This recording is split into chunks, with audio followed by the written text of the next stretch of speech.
Hello guys, welcome back to the channel. In today's tutorial, I'm gonna show you how we can record phone calls in Android phone. Let's get started. First of all, we have to go to our phone app on our Android phone, and then click on this three dots button, and there will be several options for us, and we have to click on settings.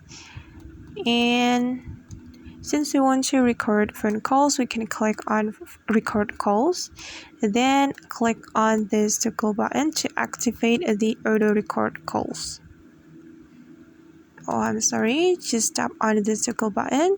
Then after you get phone calls, the phone calls will be recorded automatically, and just click on it, and you can choose either you want to automatically record all calls, or calls with unsaved number, or calls with specific numbers. And for me, I'm just going to click on all calls, so all calls that I get will be recorded automatically by this phone.